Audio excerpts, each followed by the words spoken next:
Vendo a surpresa, Satã perguntou: é assim que Deus disse: não comereis de todas as árvores do jardim? Eva, inquieta, respondeu: dos frutos das árvores do jardim comemos, mas do fruto dessa árvore que você diz ser fonte de sabedoria, disse Deus: não comereis dele, para que não morrais. A serpente em tom de desdém disse: isso é falso. Se fosse assim, eu teria morrido. Certamente o Eterno os proibiu de comer dessa árvore para impedir que o homem venha a se tomar como ele, conhecendo todas as coisas. As palavras sedutoras da serpente causaram confusão na mente de Eva. Em quem confiaria? Tinha em mente a lembrança da ordem do Criador e de sua sentença, mas ao mesmo tempo tinha diante de si uma prova palpável que o contradizia. Num desafio, a serpente colheu frutos da árvore proibida e passou a saboreá-los. Colocando um fruto nas mãos da mulher, incentivou-a a comer, dizendo: não disse o Eterno que se alguém tocasse nesse fruto morreria? Em Jerusalém havia grande comoção. Poderosos anjos apresentaram-se diante do Criador, solicitando permissão para esmagarem o covarde inimigo, oculto naquela serpente. O Eterno, contudo, impediu-lhes tal ação. Deviam respeitar o livre-arbítrio concedido ao homem, podendo ele manifestar sua escolha sob a tentação do inimigo. Os filhos da luz sofriam imensamente ao verem a mulher duvidando daquele que tão bondosamente lhes dera a vida e a oportunidade de reinarem naquele paraíso. Como poderia duvidar de quem lhes dedicava tanto amor? Eva vacilava em sua convicção ao contemplar o fruto em suas mãos. Seu brilho, seu encanto, uma forte magia atrai aquele fruto à sua boca. Por alguns momentos o futuro pareceu-lhe sombrio e aterrador, mas venceu esse sentimento, pensando nas glórias que haveria de conquistar ao comer aquele fruto. Ainda um tanto indecisa, ergueu vagarosamente as mãos até tocar o fruto com os lábios. Os súditos do reino da luz, estremecidos, inclinaram-se tomados por grande espanto. Parecia quase impossível, àquela altura, a mulher voltar atrás. Enquanto pálidos os fiéis indagavam sobre uma possível esperança, presenciaram com horror a terrível decisão de Eva, resolvera romper para sempre com o Criador, tornando-se cativa da morte. O Eterno, que em silêncio e dor contemplava aquela cena de rebelião, curvou a fronte. Os fiéis, que em pânico julgavam-se vencidos, foram conscientizados de que nem tudo estava perdido. Se Adão resistisse à tentação, permanecendo fiel ao Eterno, ele selaria a grande vitória. Eva, que fora vítima de um engano, poderia ser conscientizada de seu erro, sendo favorecida com o perdão divino. Quando Adão em sua angustiosa corrida alcançou o lugar da árvore, já era tarde demais. Assentada junto ao rio, Eva saboreava despreocupadamente o fruto proibido. Adão estremeceu. Seria mesmo o fruto da prova? Num gesto de esperança olhou para a árvore da ciência do bem e do mal, mas em pranto reconheceu a triste condenação.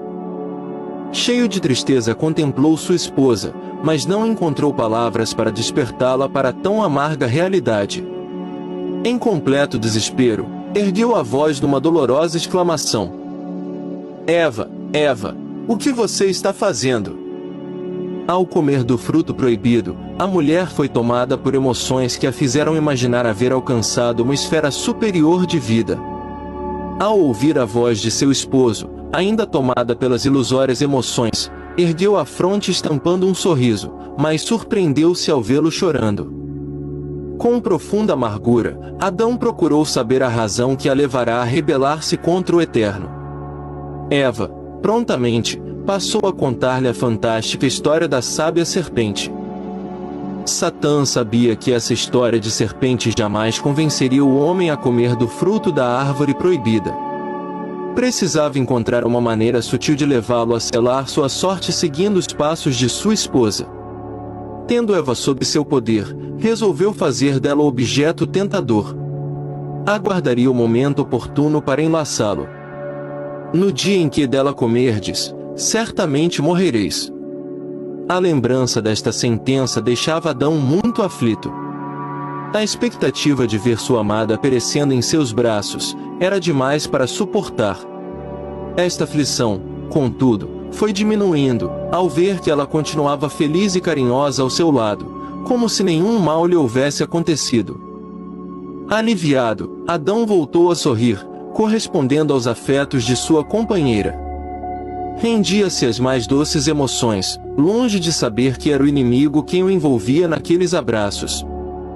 Nesse momento de enlevo, Eva começou a falar-lhe de sua experiência com a ciência do bem e do mal, falou-lhe dos tesouros da sabedoria que lhe haviam sido abertos.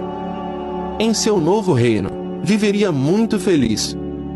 Entretanto, essa felicidade seria incompleta sem a participação de seu esposo. Falou-lhe da impossibilidade de retroceder em seus passos, e insistiu para que ele a seguisse. Depois de falar-lhe de sua decisão, Eva, com um doce sorriso, estendeu-lhe as mãos contendo um fruto, pedindo-lhe que o comesse numa demonstração de seu amor por ela.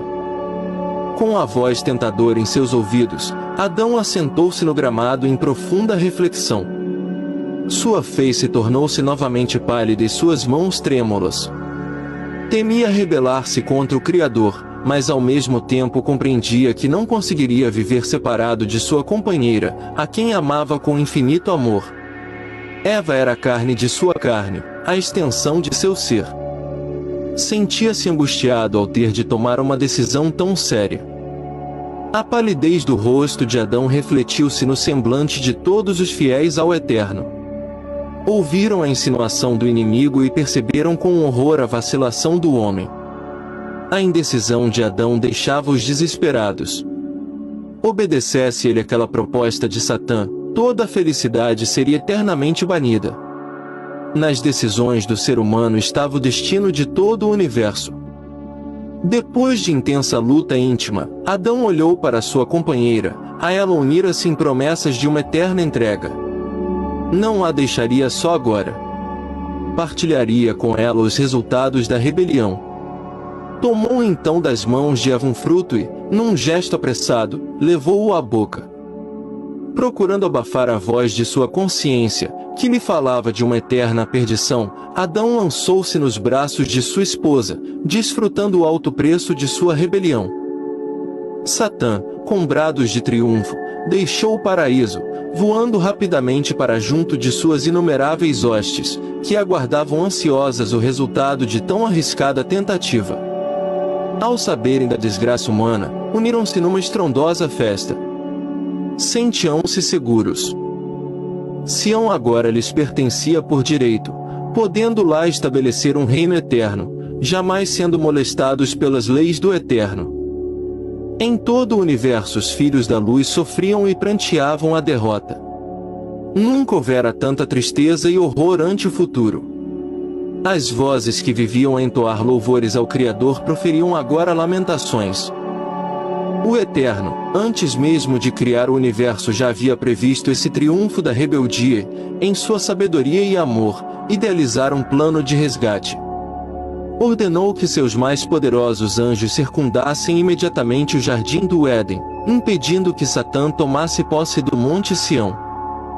Consoladas ante a manifestação divina, as potentes criaturas, em pronta obediência, romperam o espaço infinito, circundando em instantes o paraíso, no seio do qual o ser humano, já transtornado pelo pecado, vivia o negror de uma noite que seria longa e cruel.